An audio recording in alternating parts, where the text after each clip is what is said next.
Bonjour, merci beaucoup pour l'invitation et pour avoir organisé cette journée thématique très intéressante. Donc, oui, je travaille dans l'équipe Exposome Hérédité, ici, qui fait partie du CESP, localisé ici à Paul-Brousse. Et aujourd'hui, je vais vous parler en particulier des nutritions et cancer. Donc, on mettra un moment à côté la partie contaminant et on se focalisera sur la partie vraiment liée à les aspects nutritifs de l'alimentation en relation à les risques de cancer et plus spécialement du cancer du sein. De toute manière, je vais faire une petite introduction et je vais vous présenter la cohorte E3N qui maintenant s'appelle E3N Génération. Et je vais vous présenter trois études qui ont été menées en utilisant les données de la cohorte E3N, en particulier les premiers qui portent sur l'indice d'inflammation alimentaire, le deuxième sur les régimes paléolithiques et le troisième sur l'adhésion à les recommandations nutritionnelles fournies par les PNNS, desquelles on a déjà entendu parler ce matin, et des conclusions très rapides. Voilà, donc les cancers, ça reste un problème de santé publique majeur parce que ça justifie environ dans le monde une décès sur 6.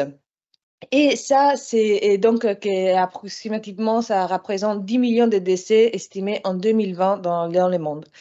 Ça, c'est lié clairement à une incidence très élevée de des cancers, tout site confondu qui est en plus en train d'augmenter dans le monde dans les dernières décennies. Et on peut voir donc que les sites de cancer les plus fréquemment diagnostiqués sont en particulier les cancers du sein, les cancers du poumon et les cancers colorectals. Mais si après on regarde les causes de décès, on voit que quand même les cancers du poumon en particulier restent les cancers qui sont responsables de la plupart des décès liés au cancer, suivis par les cancers colorectals, du foie, de l'estomac et enfin les cancers du sang. La situation n'est pas très différente en France. Là, en particulier, on peut voir deux graphiques. Les graphiques en haut qui représentent l'incidence des cancers par site et par sexe. Donc, on voit chez les hommes en particulier, on a une incidence majeure des cancers de la prostate, suivi par les cancers du poumon et les cancers colorectals. Par contre, chez les femmes, les cancers du sang est largement les cancers les plus diagnostiqués. Et si on regarde après les causes de décès, donc on voit que quand même si on fait une distinction entre les hommes et les femmes, les cancers du sang restent quand même les cancers qui justifient, entre guillemets, le plus grand nombre de décès liés au cancer, aussi si la létalité n'est pas si élevée, heureusement. La bonne nouvelle, mais si on veut aussi la mauvaise nouvelle, qu'entre 30 et 50% des cancers généralement, pourrait être évité en suivant les recommandations déjà connues qui portent sur les changements de certains comportements. Et en particulier, bien évidemment, une des causes principales impliquées dans presque la totalité des cancers, on peut dire, c'est le tabac. Donc, déjà, si les personnes arrêtent de fumer, on résoudrait pas mal de problèmes liés au cancer, mais il y a clairement aussi d'autres facteurs comme le fait d'être surpoids, la consommation d'alcool, l'exposition aux rayons ultraviolets, mais aussi l'alimentation. Donc, théoriquement, on dit si on suit une alimentation plus saine, on réduit notre risque de cancer. Les problèmes, c'est qu'est-ce qu'on entend avec une alimentation plus saine. Et parce que je pense qu'un des messages clés de ce matin, c'est l'alimentation, c'est quelque chose d'extrêmement complexe. Et donc, il faut vraiment faire un effort pour bien décrire qu'est-ce qu'on entend avec alimentation, quels sont les aspects qu'on veut prendre en compte. Parce que là, c'est un peu répétition, désolé, mais donc l'alimentation, clairement, est constituée de différents aliments qui peuvent se regrouper en sous-groupes d'aliments qui peuvent avoir des apports différents, qui peuvent apporter des quantités différentes par rapport aux macronutriments, par exemple, donc les glucides, les protéines, les lipides, etc. Mais en plus de tout ça, il y a une énorme quantité des autres substances chimiques qui peuvent être quand même essentielles pour la santé, donc tous les micronutriments essentiels. Mais il faut se rappeler aussi qu'en plus de tout ce qu'on a des qualités nutritives présentes dans l'alimentation, les aliments sont une source d'exposition à plusieurs autres substances chimiques qui peuvent être présents parce qu'ajoutés de manière volontaire aux aliments, si on pense à les additifs alimentaires, qui peuvent être présents en tant que résidus des substances qui ont été utilisées dans le processus de fabrication, on peut dire des aliments, comme par exemple les pesticides ou les résidus des médicaments vétérinaires. Mais il y a aussi des contaminants qui sont les résultats du processus de préparation, comme par exemple l'acrylamide, ou de stockage, comme dans le cas des mycotoxines, ou des substances chimiques qui sont là parce qu'ils sont des contaminants environnementaux. Donc aujourd'hui, on ne va pas se focaliser sur ça, mais il faut quand même garder ça en tête parce que ajoute une couche à la complexité de l'alimentation. Et voilà, ça, vous avez répondu dans toutes les manières ce matin. De toute manière, l'alimentation peut être, les études qui visent à clarifier l'association entre l'alimentation et la santé en épidémiologie nutritionnelle peuvent avoir différentes approches. Donc, on peut regarder une approche qui va nutriment par nutriment. Ou par exemple, on peut regarder un certain aliment, un certain groupe des aliments ensemble, ou on peut regarder les patterns alimentaires, donc les régimes alimentaires. Clairement, les premières deux approches sont très utiles parce qu'elles sont plus ou moins faciles à traduire en termes de recommandations de santé. Donc, réduisez la consommation du lait, etc. Mais ne prend pas en compte une chose fondamentale, que les personnes ne sont jamais exposées à un seul nutriment, à un seul aliment à la fois. Et que donc, en particulier, les nutriments pris ensemble peuvent avoir des effets synergiques et donc ou antagonistes qui peuvent amener à des effets plus forts, sur des effets plus évidents sur la santé et qui peuvent être supérieurs par rapport à simplement l'addition des effets individuels. Et autre concept déjà à répéter ce matin, qu'on peut, pour donc essayer de prendre en compte l'alimentation dans sa globalité et de la mieux décrire en relation à la santé, on peut utiliser des approches qui sont plutôt a posteriori ou des approches qui sont plutôt a priori. Donc, on ne revient pas sur ce concept-là. Voilà. Et donc, les études que je vais vous présenter aujourd'hui sont menées toutes au sein de la cohorte E3N, maintenant appelée cohorte E3N Génération, que c'est une cohorte de femmes qui initiée en 1990 avec l'inclusion de presque 100 000 femmes en France, résidant en France et âgées entre 40 et 65 ans à l'inclusion, et qui à l'époque étaient affiliées à la MGN, que c'est la Mutuelle de l'éducation nationale française. Donc, la plupart des participants sont des enseignants, mais pas que. Ça peut être aussi les mariés avec des personnes qui travaillaient dans le système de l'éducation nationale et peuvent être travailler dans l'éducation nationale à différents niveaux, donc de la partie administrative, de ménage, etc. Mais quand on regarde les résultats issus de la cohorte E3N, il faut un peu se rappeler aussi ce qu'on a vu ce matin avec les différents profils associés au PNNS. Et donc, généralement, les femmes d'un certain âge, avec un certain niveau d'éducation, etc., ont une alimentation qui est globalement plus saine par rapport à la population générale.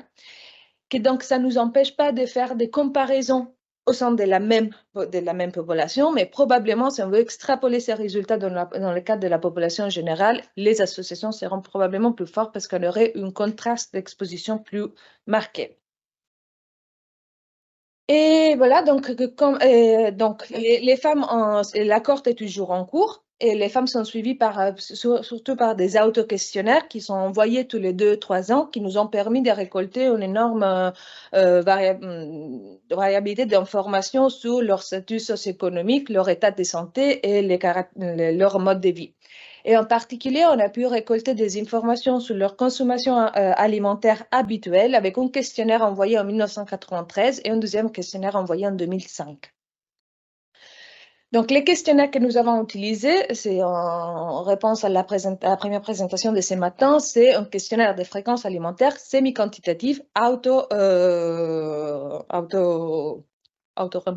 je ne sais pas comment on dit, et qui collectait les informations concernant la consommation habituelle de plus de 200 aliments pendant les 12 mois précédents au moment de remplissage du questionnaire. Et ce questionnaire était rempli par presque 75 000 femmes.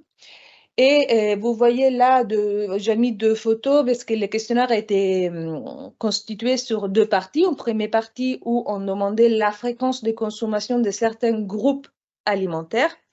Et une deuxième partie où pour chaque groupe, on demandait avec quelle fréquence parmi la viande, la femme consommait du bœuf, de lapin, du manteau, du porc, etc., etc. Et ce questionnaire-là était associé à un cahier photo pour aider à l'estimation de les portions.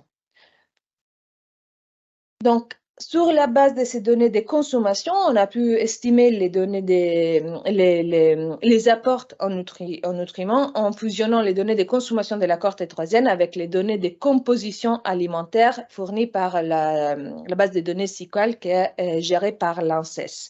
Et donc, on a pu estimer l'apport, l'exposition à plusieurs nutriments sur moyenne, sur la base journalière pour toutes les femmes qui ont répondu au questionnaire.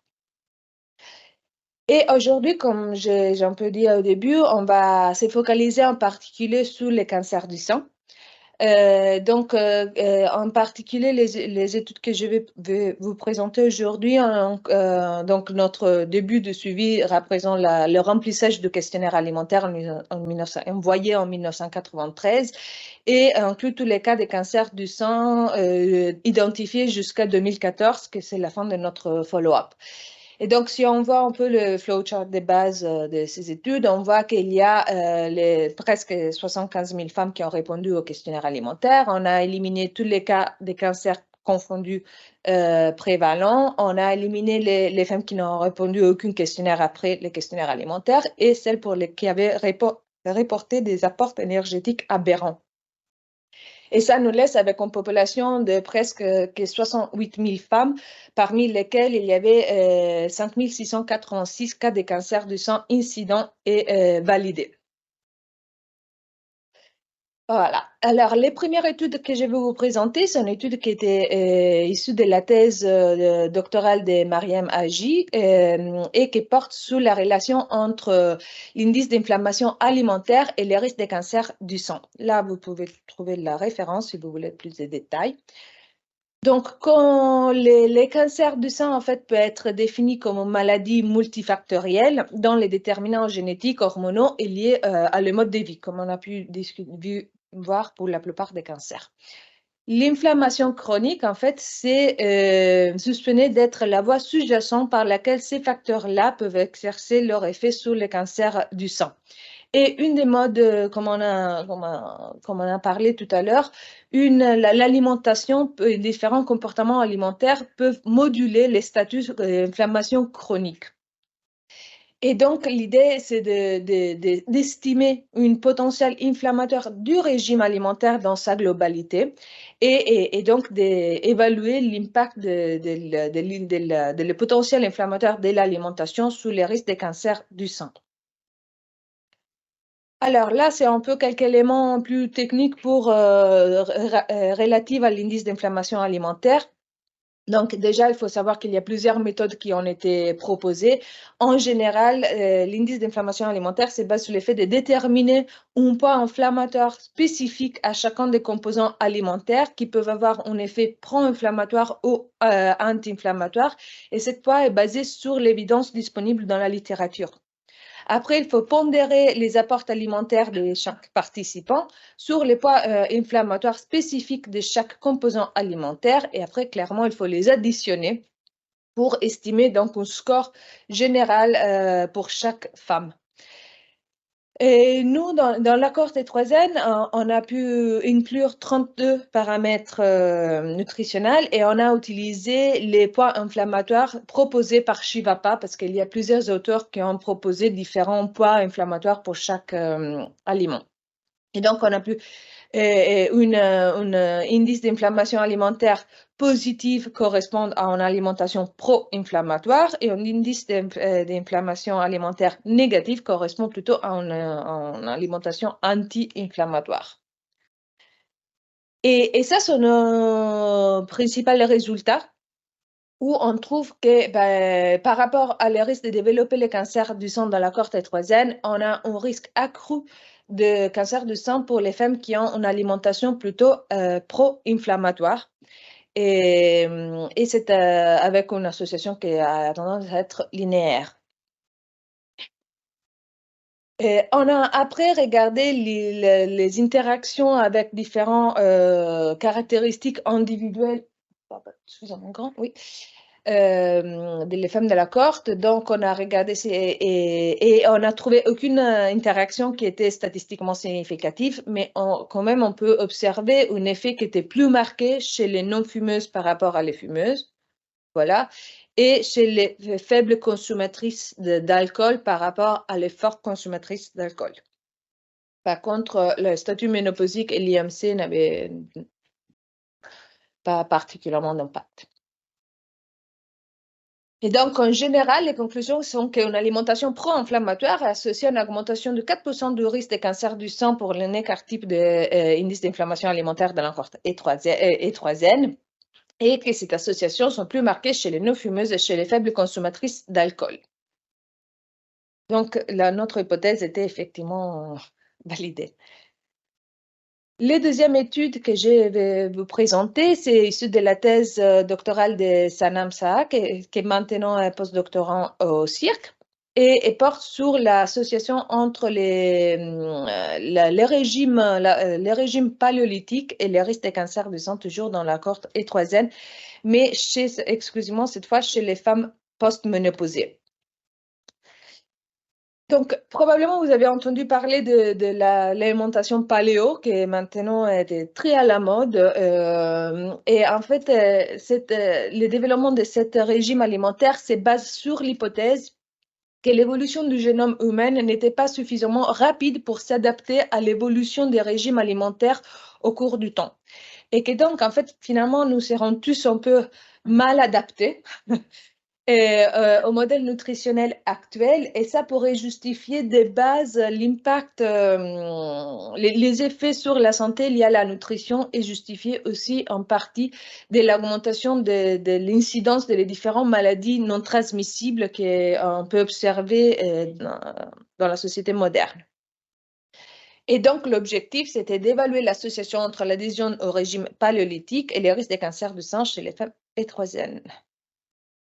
Alors, là, quelques éléments aussi un peu plus techniques pour comprendre les scores du régime paléolithique. En fait, ces scores se basent sur 14 groupes d'aliments, 7 pour lesquels la consommation doit être favorisée et 7 pour lesquels, par contre, la consommation doit être réduite ou éliminée.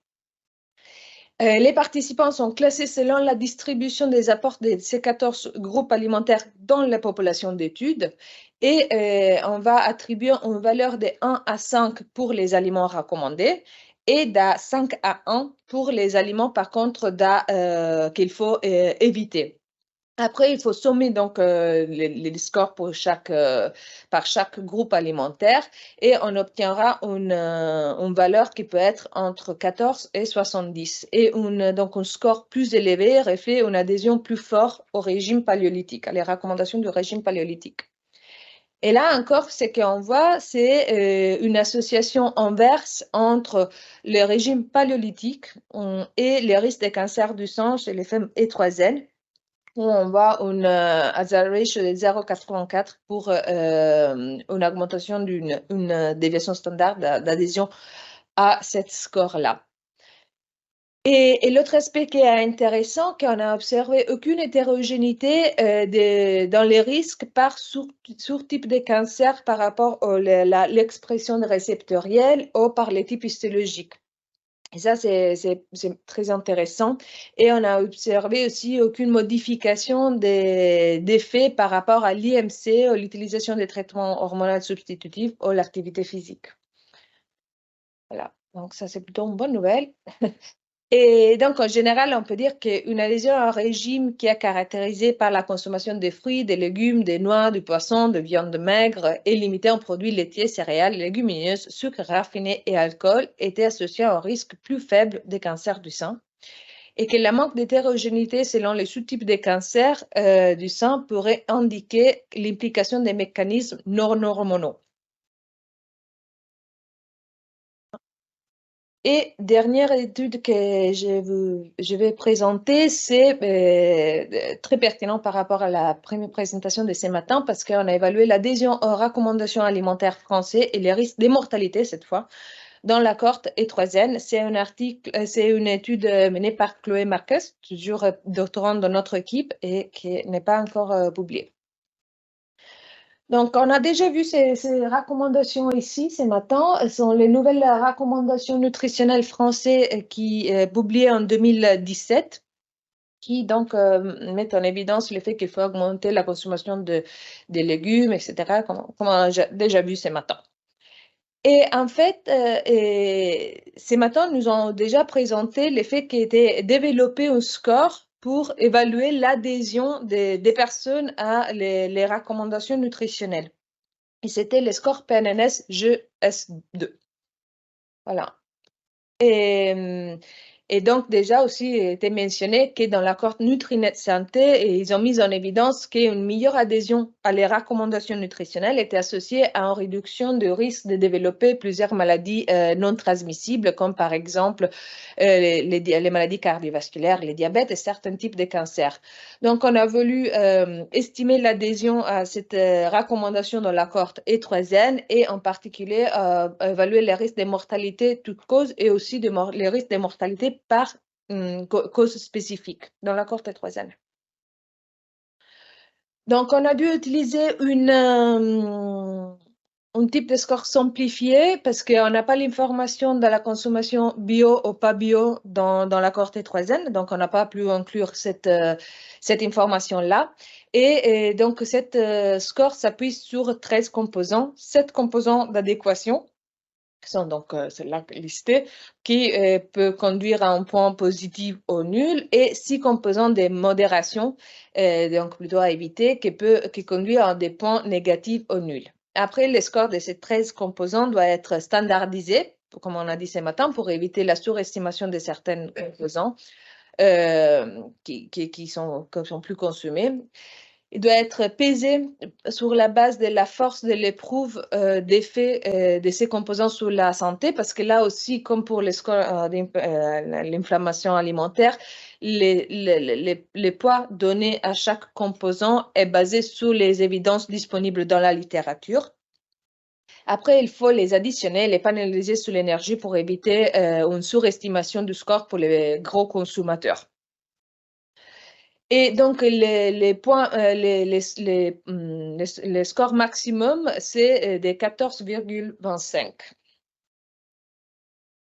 Donc, comme je disais, dans cette étude, on s'est focalisé plutôt sur le risque de mortalité et pas sur le risque d'incidence. Et dans la cohorte E3N, on a, entre 2013 et 2014, identifié 6 441 cas de décès, parmi lesquels 3 473 cancers et parmi ces cancers, 953 cancers du sang suivis, comme on s'attendait, par 364 cancers du poumon, 317 cancers colorectal et aussi on a travaillé sur les mortalités par maladie cardiovasculaire ou pour lesquelles on a identifié 896 décès. Et voilà, donc pour commencer dans les 3N, le range de le score allait de moins 20,4 à 12,6, à plus 12,6. Et on a retrouvé des associations plutôt linéaires pour les maladies cardiovasculaires et pour les cancers colorectaux aussi, si on n'arrive pas à une significativité statistique. Et on a retrouvé des associations plutôt non linéaires pour toutes causes confondues, pour tout cancer confondu, et en particulier pour les cancers du sang et pour les cancers du poumon. Et on voit que la forme de cette association est plutôt cohérente pour toutes ces causes de décès-là, où on voit une réduction du risque jusqu'à un certain niveau, après lequel on peut observer une sorte d'effet plateau. Donc, que l'impact reste constant aussi si on augmente l'adhésion à les recommandations. Aussi, si l'adhésion à la recommandation est plus forte. Ça, c'est moins vrai pour les cancers du poumon, mais il faut faire attention parce que de toute manière, comme pour les cancers colorectals, ce sont les deux causes de décès pour lesquelles on a moins des individus, donc moins de force. Donc, en général, les conclusions de cette étude sont qu'une plus grande adhésion aux recommandations alimentaires françaises associée à un risque réduit de mortalité toute cause, mortalité par maladie cardiovasculaire pour tout cancer, pour cancer du sang et cancer du poumon, que c'est quand même déjà pas mal. Et clairement, ces résultats confirment, comme on a dit ce matin, la validité de les recommandations alimentaires françaises et soulignent l'importance pour prévenir la mortalité due aux maladies non transmissibles. Et là, j'arrive dans mes conclusions qui sont plutôt positives, j'espère, où on dit que la nutrition peut jouer un rôle clé dans la prévention du cancer et en particulier du cancer du sein. Il faut continuer à mettre à jour les recommandations nutritionnelles en fonction des nouvelles preuves scientifiques parce qu'en fait, il y a une évolution très rapide des évidences, en particulier dans le cadre de l'épidémiologie nutritionnelle. Il faudrait élaborer des recommandations spécifiques pour des sous-groupes de populations particulièrement à risque. Et il faut clairement aussi avoir des études pour mieux clarifier les voies biologiques qui peuvent expliquer la relation entre l'alimentation et les risques de cancer. Donc, merci beaucoup.